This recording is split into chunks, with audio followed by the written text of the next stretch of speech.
G'day, Brendan back, Nullarbor Timbers. We're back today with a brand new project. Recycled bridge timber table is what we're dealing with today.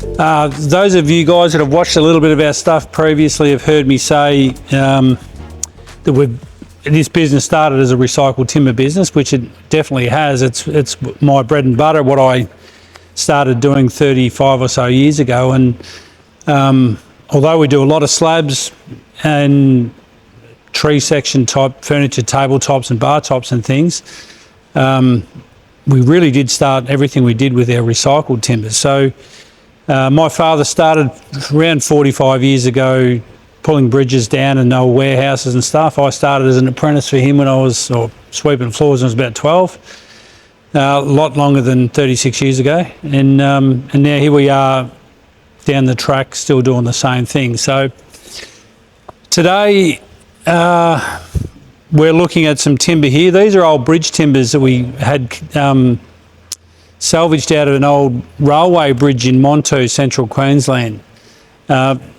Mostly ironbark, grey ironbark, red ironbark, forest red gum, spotted gum, those really durable Australian hardwoods.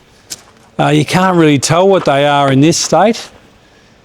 They're old, weathered, grey, dusty, banged up bridge timbers, and personally it's my favourite thing to look at. I don't like to do too much to it, so I'm really careful, really cautious of how much work we do to it. As soon as you dress it, you're left with nice timber with holes in it, but you can remove all the history and age if you overdo it.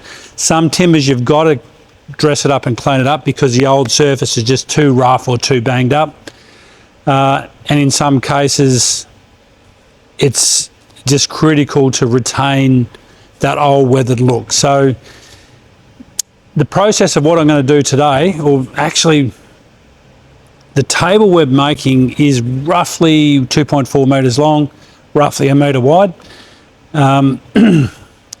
These particular sections here, as you see, basically are two bits of timber, two large sleepers cut from the same log. So if you can imagine that, there is one big log cut into two sections and then bolted back together. So they're separated, one big log cut in half, separated with a mortise cut in the underside of it. And that particular section was then planted on top of three great big pylons. We'll put a photo on the screen for you to show you where how it looks in a bridge. These marks here denoted where those marks coincide with the pylon. So when they're put together in someone's yard, they wind up out on a bridge, and those numerals will put, or at least I think that's what there are. There's some with Roman numerals checked into them. But anyway, from a furniture point of view goes, this particular bit of wood here and this particular bit of wood here has come from the same tree and weathered the same over the last 80, 90 years. So we're going to wind up with similar coloured, similar grain patterns, which is ultimately, it's the perfect thing for a furniture maker, is to have 4 or 5 bits of wood, in this case 4 bits of wood, because we're going to cut these in half, basically the same colour. So we're going to have a pair of book matches is the idea. Again, what that means is we're going to use the inner cut. So when we cut this through there, we're going to use the inside.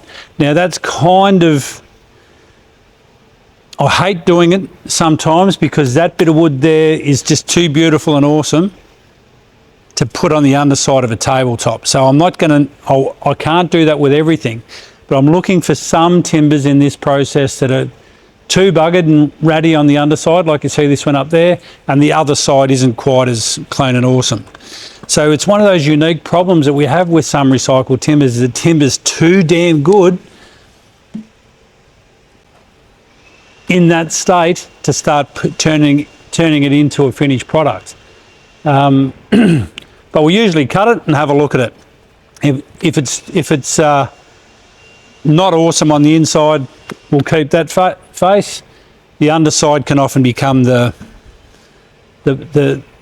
board that we end up using. So anyway, it all sounds a bit gobbledygook. We're going to go through our pile of timber. These are the ones we've prepared earlier.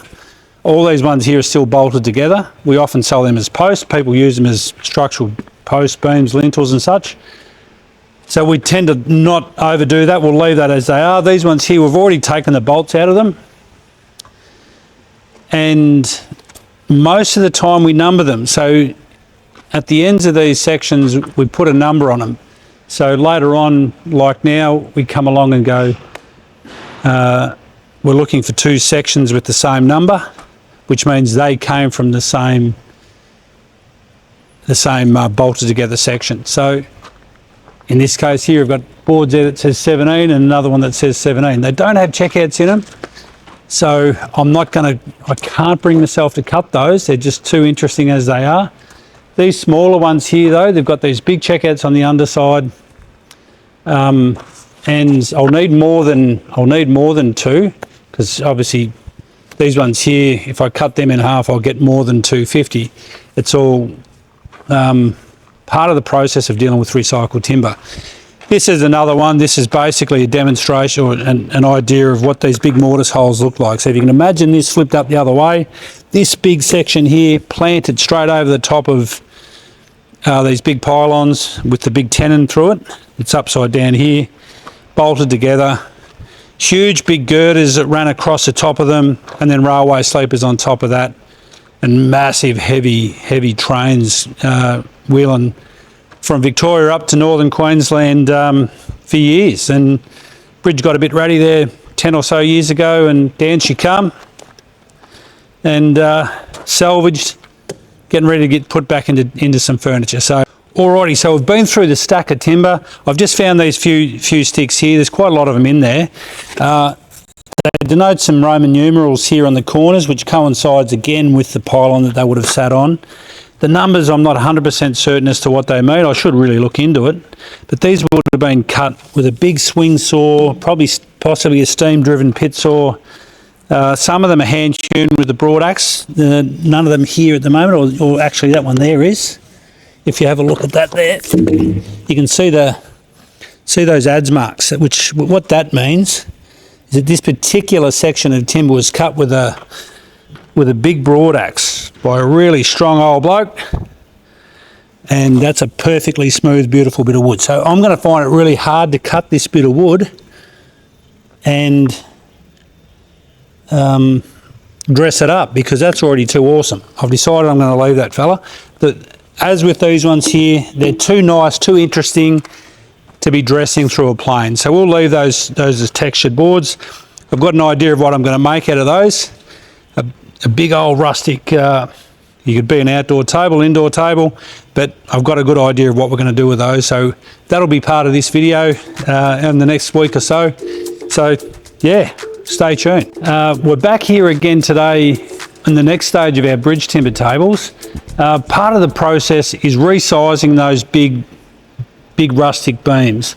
I've been through the stack. I've chosen a few that I think will serve really well to be cut. And this is the big girl that we go about doing it with.